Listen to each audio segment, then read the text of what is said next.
Welcome to the Learning Pines YouTube. We hope this video helps.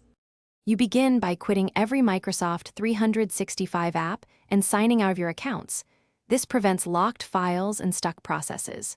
Once done, open Activity Monitor and force quit any Microsoft helpers or OneDrive processes so files aren't busy.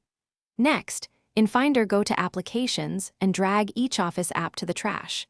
This removes the main executables. Make sure to also remove any dock icons so you don't accidentally relaunch a component while cleaning supporting files. Now you delete the supporting files that keep Office functioning after the apps are gone, because leftovers cause relaunch and sync issues.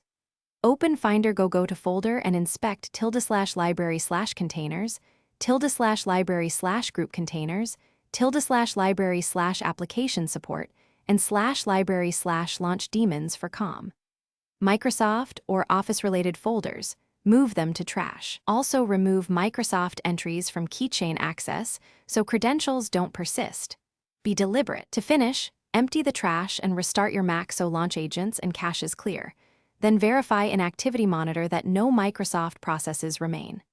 If a file resisted deletion, restart into safe mode and repeat the removal steps.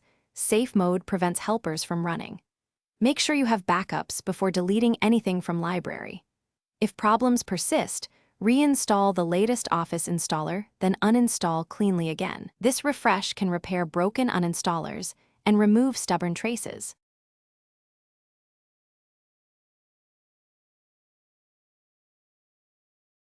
Thanks for watching.